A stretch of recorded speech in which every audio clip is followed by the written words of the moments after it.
अब चलते हैं सिक्किम में। सिक्किम के प्रेम सिंह तामांग के नेतृत्व में नई सरकार का गठन हुआ। सिक्किम में 32 सदस्यीय विधानसभा के लिए मतदान 19 अप्रैल 2024 को हुआ। 20वीं विधानसभा का कार्यकाल 2 जून 2024 को समाप्त होना था, इसलिए 2 जून को ही मतगणना करा करके 11वीं विधानसभा का गठन कर दिया गया। 32 विधानसभा सभा में 31 सीटें जीत कर निवर्तमान मुख्यमंत्री प्रेम सिंह तमांग ने के नेतृत्व में सिक्किम क्रांतिकारी मोर्चा ने सभी अन्य दलों को पीछे छोड़ के दूसरे कार्यकाल हेतु सत्ता पर कब्जा बरकरार कर लिया। 5 बार मुख्यमंत्री रह चुके पवन चामलिंग के नेतृत्व वाले सिक्किम डेमोक्रेटिक फ्रंट को इन चुनावों में केवल एक ही सीट मिली। तो ये रहे सिक्किम क्रांतिकारी मोर्चा 31 सीटें हैं और सिक्किम डेमोक्रेटिक फ्रंट एक है। टोटल सीटें 32 हो गई। विधानसभा में उपयुक्त दलगत स्थिति के चलते प्रेम सिंह तमांग ही लगातार दूसरी बार राज्य के मुख्यमंत्री बने। सिक्किम क्रांतिकारी मोर्चा के अध्यक्ष प्रेम सिंह तमांग ने 10 जून 2024 को गैंगटॉक में लगातार दूसरी बार शपथ ली। और राज्य के मुख्यमंत्री के पद की शपथ ली। राज्यपाल लक्ष्मण प्रसाद आचार्य ने उन्हें शपथ दिलाई। प्रेम सिंह तमांग ने रेनॉक और सोरंग चाकुंग दोनों विधानसभा क्षेत्रों से जीत कर हासिल की। अब चलते हैं चंद्रबाबू नायडू की तरफ। आंध्र प्रदेश में चंद्रबाबू नायडू के नेतृत्व में नई सरकार का गठन हुआ। आंध्र प्रदेश में 175 सदस्यीय विधानसभा के लिए मतदान 13 मई 2024 को एक चरण में संपन्न हुआ। 4 जून को मतगणना के बाद विगत 5 वर्षों से सत्तारूढ़ वाईआरएस जगनमोहन रेड्डी के नेतृत्व वाली वाईएसआर कांग्रेस पार्टी को भारी पराजय का सामना करना पड़ा।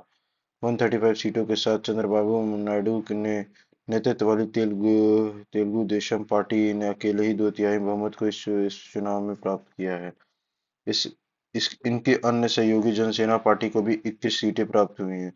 इससे 164 सीटों के साथ एनडीए भाजपा तेलुगु देशम पार्टी व जनसेना का सत्ता पर कब्जा हुआ है।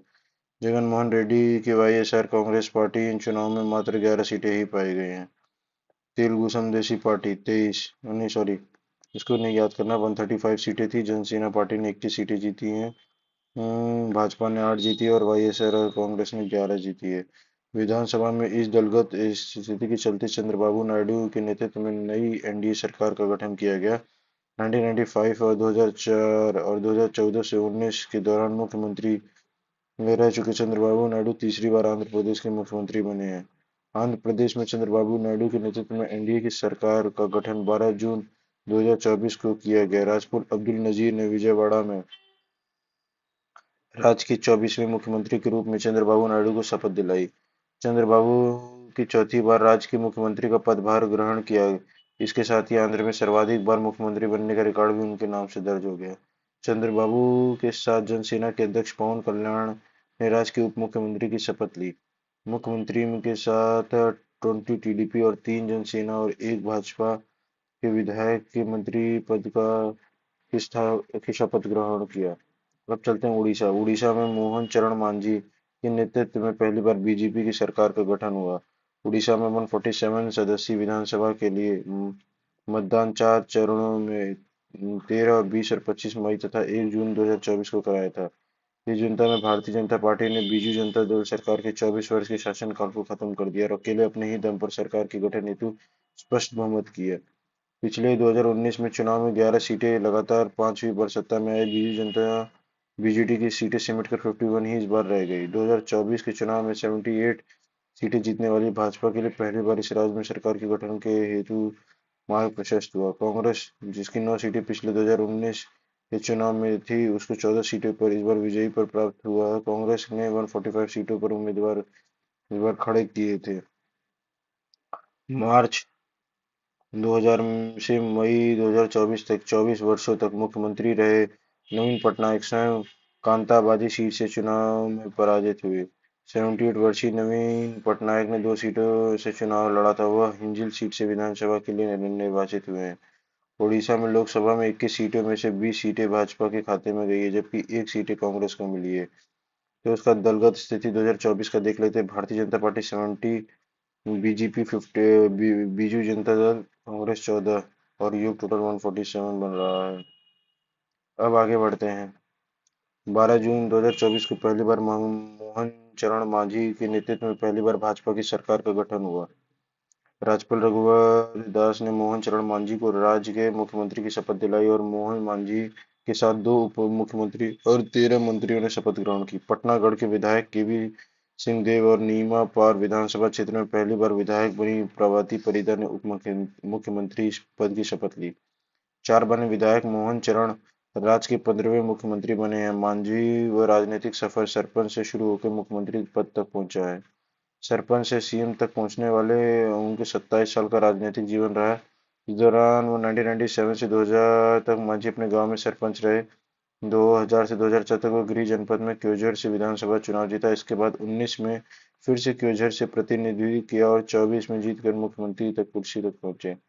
स्नातक तक शिक्षा प्राप्त करने वाले मांझी 2000 में विधायक चुने जाने से पहले भाजपा आदिवासी मोर्चा के सचिव भी रहे। मांझी एक समाजसेवी राजनेता हैं और संगठनात्मक कौशल के लिए जाने जाते हैं और उर्वी अधिनियम के तहत एससी/एसटी के स्थायी समिति के सदस्य भी रह चुके हैं। अब चलते हैं बांग्लादेश के प्रधानमंत्री शेख हसीना की भारत यात्रा।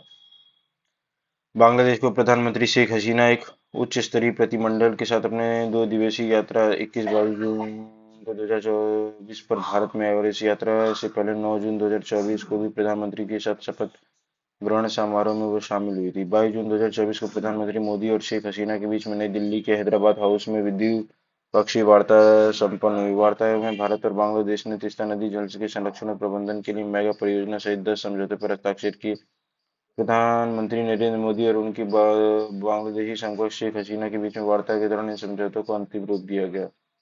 इन समझौते में व्यापक आर्थिक साझेदारी पर वार्ता शुरू करने और रक्षा संबंधों को बढ़ावा देना शामिल है। दोनों पक्षों के डिजिटल क्षेत्र, समुद्री अर्थव्यवस्था, रेलवे, अंतरिक्ष, हरित प्रौद्योगिकी, स्वास्थ्य जैसे कई अन्य महत्वपूर्ण क्षेत्रों से संबंधित मजबूत करने के लिए समझौता हस्ताक्षर किया गया।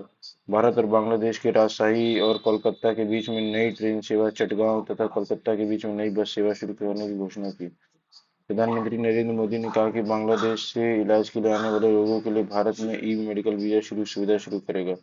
बांग्लादेश के उत्तर पश्चिम भाग के लोगों का लाभ पहुंचाने के लिए भारत ने रंगपुर में नया सहायक उच्चायोग खोलने का निर्णय लिया है। इस अवसर पर दोनों देश ने हरित साझेदारी के लिए साझा दृष्टिकोण को अंतिम रूप देने वाले दस्तावेज को भी हस्ताक्षर किए हैं। अब चलते हैं महत्वपूर्ण समझौते की तरफ। भारत बांग्लादेश ने डिजिटल साझेदारी की समझौते पर हस्ताक्षर किया गया है।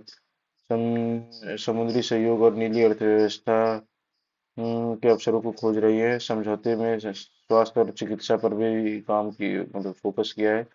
अंतरिक्ष प्रौद्योगिकी और उपचार संचार में काम किया है। रेल मंत्रालय के बीच में रेलवे संपर्क बढ़ाने और सीमा पार परिवहन को सुगम बनाने के लिए किया गया है। समुद्र विज्ञान के अनुसंधान, आपदा प्रबंधन जैसे चीजों पे समझौता हुआ है। मत्स्य पालन और फिर रक्षा सेवा स्टाफ कॉलेज वेलिंगटन और रक्षा सेवा कमान स्टाफ मीरपुर जो रक्षा के क्षेत्र में सैन्य शिक्षा और रणनीति अध्ययन सहयोग को बढ़ावा देंगे। अब चलते हैं कोझिकोड। भारत का पहला यूनेस्को शहर घोषित। अपनी समृद्धि संस्कृति विरासत के लिए प्रसिद्ध उत्तरी केरल के कोझिकोड को 23 जून 2024 को आधिकारिक रूप से भारत का पहला यूनेस्को शहर साहित्य शहर घोषित किया गया। अक्टूबर 2023 को कोझिकोड को यूनेस्को क्रिएटिव सिटीज नेटवर्क की साहित्य श्रेणी में स्थान मिला था। ऐतिहासिक रूप से कोझिकोड को कालीकट के रूप में जाना जाता है। केरल के मालाबार तट पर स्थित कोझिकोड में 500 से अधिक पुस्तकालय, 70 प्रकाशन और एक सशक्त साहित्यिक शिक्षा आधार है। इसके कारण 2012 में मूर्तियों के शहर का टैग मिला था। अब चलते हैं आज के लास्ट टॉपिक पे। लोक परीक्षा अनुचित साधन रोकथाम अधिनियम 2024 लागू। केंद्र सरकार ने लोक परीक्षा अनुचित साधन अधिनियम 2024 को लागू कर दिया है। इस संबंध में 21 जून 2024 को अधिसूचना जारी की गई है। यह कानून इसी फरवरी 6 फरवरी को लोकसभा और 9 फरवरी को राज्यसभा में संसद में पारित हुआ था और राष्ट्रपति द्रौपदी मुर्मू द्वारा 12 फरवरी को मंजूरी प्रदान की गई थी। सरकारी परीक्षा में गड़बड़ी को रोकने के लिए लाए गए इस कानून में 10 साल तक की कैद से लेकर के 1 करोड़ रुपए का जुर्माने का प्रावधान है। सार्वजनिक परीक्षा से अनुचित साधनों का प्रयोग करने में 3 से 5 वर्ष की सजा और 10 लाख तक का जुर्माना लगाया जा सकता है। इस नकल पर रोकथाम के लिए न्यूनतम 3 से 5 वर्ष तक का कैद और इसी तरह संगठित अपराध में शामिल होने के लिए 5 से 10 साल तक की सजा और न्यूनतम 1 करोड़ लगाने का जुर्माना है। इस कानून के दायरे यूपीएससी, एसएससी, रेलवे और आयोजित प्रतियोगिताएं परीक्षा, बैंकिंग भर्ती परीक्षा, राष्ट्रीय परीक्षण एजेंसी एनटीए की ओर आयोजित सभी कंप्यूटर आधारित परीक्षा